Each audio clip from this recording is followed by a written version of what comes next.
it's horrifying to think about the impact of what COVID has done and the impact of a potential economic downturn. And the thing that can happen here is you can turn yourself into a ball of negativity when it comes to the future. And I've seen this so many times. And I think what is critical right now is the mindset that we adopt when it comes to the future.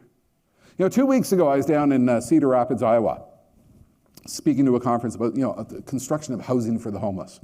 And I was telling them a story about the last time I went to Iowa during an economic downturn. I was actually going to see Rockwell Collins, a global aerospace firm. And I was talking about the future of aerospace, future of jet engines, future of air travel, stuff like that. But I remember driving there, and it's March 2009. I've got the radio on.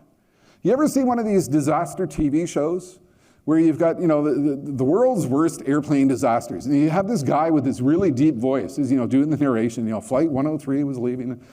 It's this really terrifying doom, voice of doom. My son used to play this for me when I used to travel somewhere. Here, Dad, watch this. I'm about to fly away. Willie, that's not the time to show that show.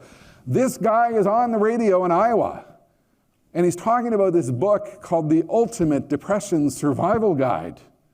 And it's March 2009. He's going, we're in the worst economic downturn since the Great Depression. There's no upside. You should be buying gold, run for the hills, stock up your food at home. And I was thinking, really? Is this the way you are going to think about the future? Is this the way you are thinking about your practice right now? Do you view economic volatility as a threat, or are you viewing this as a time right now to double down on innovation, creativity, and everything that Align Tech has just shown you in terms of opportunity in the future to get ready for the inevitable upturn? Bill Gates once said that most people tend to overestimate the rate of change that will occur on a 2-year basis. We underestimate how much change will occur on a 10-year basis. The world of dentistry is going to be fundamentally transformed in the next 10 years. But the majority of you think it's going to take more than 2 years for the economic downturn to reverse itself. Well, let me share with you some headlines that occur when we have a recession. Headlines such as the American banks face a financial meltdown if the reforms aren't met. There's a mortgage meltdown underway. The money managers are beaten and stirred, and there's a market cap meltdown of billions in dollars of blue chip value has been blown away, and Congress is caught in a bind, and there's this crisis glooming. This is the type of stuff that we are reading each and every day. You're waking up and reading the newspaper every day, and the new prime minister has reduced taxes, and should this be happening? What's the impact of a recession on the UK? When these headlines first appeared, when I shared this with the audience at Rockwell Collins in 2009, these headlines appeared in December 1990, 1989. I think what happens in an economic downturn, they've heard about the importance of recycling. They simply recycle the headlines from the last recession. The point of this is my 6th economic downturn in my career. If I'm lucky, I still have 1, 2, or 3 to go. It's what we do right now to realign ourselves to the future that determines our success. A fellow at General Electric studied what happened with global organizations when we had previous periods of economic decline.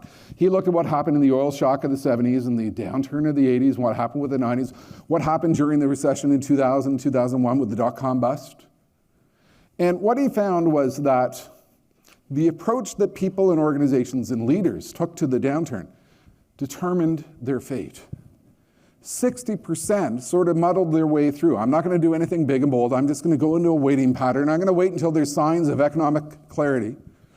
30% didn't make it. But 10% became breakthrough performers because they specifically decided right now is the time to double down on innovation. You are hearing a magical story today of the opportunities, the technologies, the methodologies, the materials, the concepts, the digitization aspects, which are coming to you, which will help you accelerate your practice. Are you going to wait?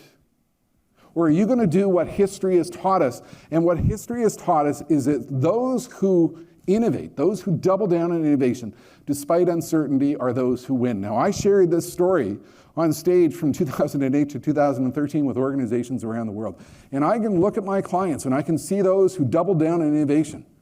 And they were the ones who rode the largest economic boom that came through until last year. You have a choice right now. Are you gonna let this economic volatility cloud your decisions? Or are you going to let it hold you back from pursuing the future?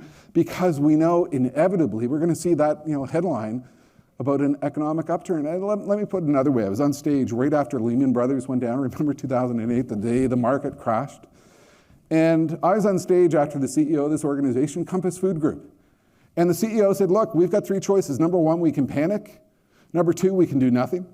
Or number three, we can choose to innovate, change, and adapt.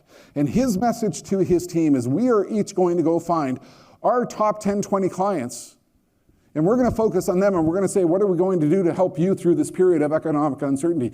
What are you going to do with your most loyal patients right now, with new methodologies coming at you, with new opportunities, new things to provide them restorative opportunities that they can now pursue because we are in a post-COVID world? What are you going to do to double down in the future? Because history has taught us, I always like this quote, it's impossible to succeed at economic development and be a pessimist. It's impossible to align yourself to the future if you're going to let pessimism be at the core of your existence.